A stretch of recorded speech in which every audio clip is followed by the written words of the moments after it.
महादेवी, जिस प्रकार सारे घर में उजाला फैलाने वाला दीपक चाहते हुए भी अपने ही पैरों तले का अंधेरा नहीं मिटा सकता, उसी प्रकार समस्त शक्तियों से संपन्न होने के उपरांत भी मानव अपनी ही भीतर की दुर्बलता पर अंकुश नहीं रख पाता।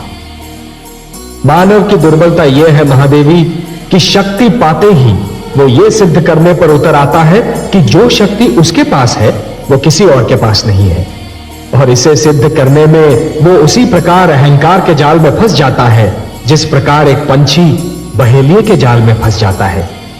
और फिर जिस प्रकार भोर दोपहर में, दोपहर संध्या में और संध्या रात्रि में परिवर्तित हो जाती है, उसी प्रकार अहंकार अन्याय में, अन्याय अत्याचार में और अत्याचार निर्ममता में परिवर्तित हो जाता है।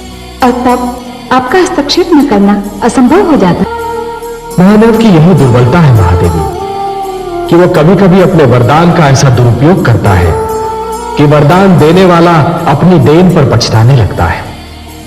और इसका एक ही उपाय है महादेवी कि मानव को अपने जीवन में इतनी शक्ति दी ही न जाए कि वो दूसरों के लिए अभिशाप बन जाए और मुझे हस्तक्षेप करना पड़े। मैं भी यही कह रही थी जगदीश्वर।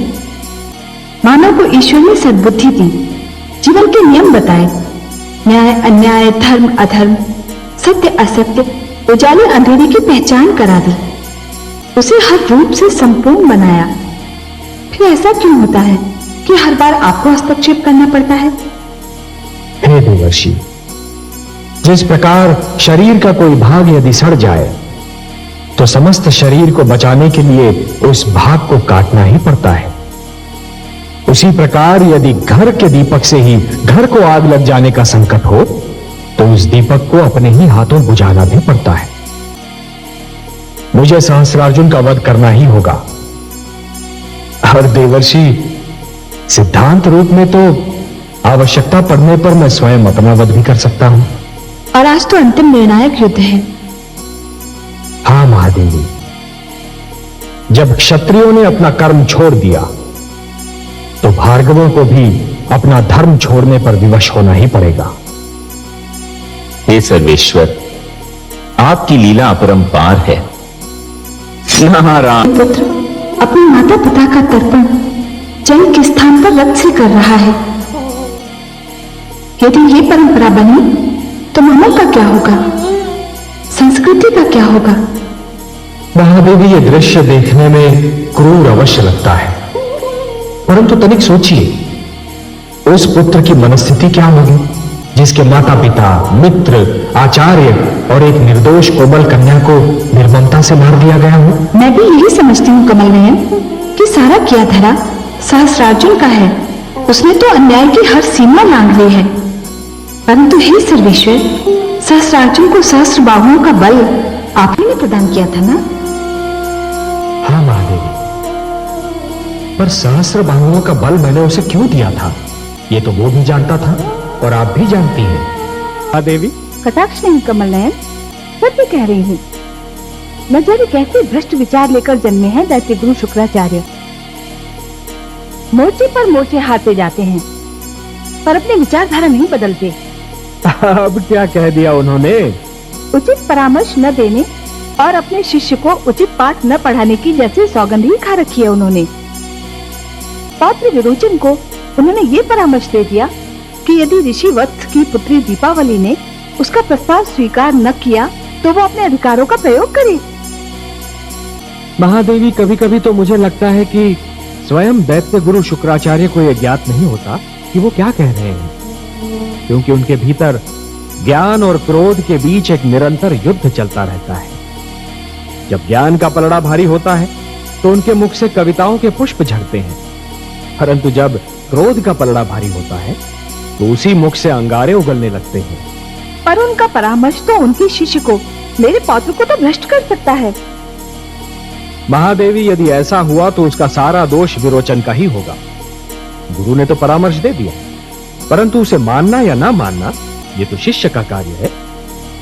आपको तो ज्ञात है कि प्रहलाद के गुरुजन शंड और अमर्क ने भी उसे परामर्श दिया था कि वो हिरण्यकशिपु को ही ईश्वर माने। तब क्या हुआ? पर प्रहलाद की बात और थी। वो मेरा पुत्र है, आपका भक्त है। हाँ पद्मनाभ, मैं बहुत दुखी हूँ। क्यों हो रहा है ये सब? क्यों मचा है ये हाहाकार? प्रेम बनाया था तो घृणा क्यों बनाई? जो हो रहा है, हो सकता है वो वही हो जो स्वयं विधाता ने लिखा हो। और अपना लिखा तो स्वयं विधाता भी नहीं मिटा सकते ना। हे महादेवी, हो सकता है कि ये मानव की परीक्षा हो, उसके कर्मों की परीक्षा हो। पर ऐसा संसार और ऐसा मानव आपने बनाया ही क्यों नारायण, जो आपकी बनाई धरती पर अंधेरा फैला रहा है? तो आप क्या चाहती थीं कि हम केवल दिन बनाते और रात्रि न बनाते? फिर मानव को अंधेरे उजाले का अंतर कैसे जान पड़ता? विष न होता तो अमृत की महत्ता कैसे जानी जाती? पुष्प के साथ कांटे न होते तो पुष्प के सौंदर्य को कौन जान सकता? पतझड़ न आती तो वसंत ऋतु इतनी सुहानी कैसे लगती? हमने मानव को बनाया है देवी। मानव इतिहास को बनाने का कार्य हमने अपने हाथों में नहीं रखा, वो तो उसी पर छोड़ दिया है। अभी तो उसे अपनी शक्ति का आभास हुआ है। इसी से उसे न्याय अन्याय, सत्य असत्य, धर्म अधर्म और पाप और पुण्य की जानकारी भी होगी। हमने बुद्धि दी है मानव को, विवेक दिया है उसे। और यदि मानव ने विवेक से कार्य नहीं किया तो? यदि धरती पर रात्रि इसी प्रकार दिन को निगलती रही तो? अंधकार प्रकाश को डसता रहा तो? तब क्या करेंगे आप? चिंता मत कीजिए देवी। यदि असत्य और अधर्म अपनी सीमा को पार कर गए, यदि धर्म की हानि होने लगी, तो हम स्वयं धरती पर जाएंगे। लगा सर्वेश्वर, बहुत सुंदर ये स्नेह।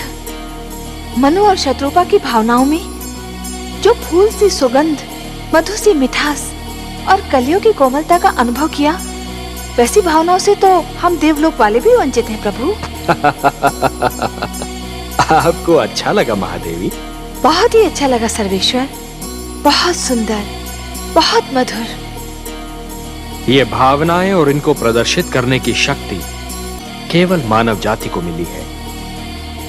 यदि मानव ने इन भावनाओं की रक्षा की, तो ये भावनाएं उसे जीवन की प्रेरणा देंगी, उन्नति की शक्ति देंगी, उसे शांति का मार्ग दिखाएंगी।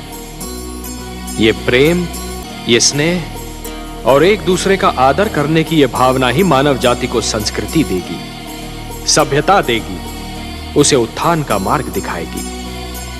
और यदि मानव ने इन भावनाओं को त्याग दिया, तो वो पशु और पिशाच के स्तर से भी नीचे जा गिरेगा। मेरी तो प्रार्थना है कि ऐसा दिन कभी ना आए प्रभु। ये सुंदर संसार यूं ही बसा रहे, प्रेम की ये शीतल धूप यूं ही बिखरी रहे, जीवन यूं ही मुस्कुराता रहे।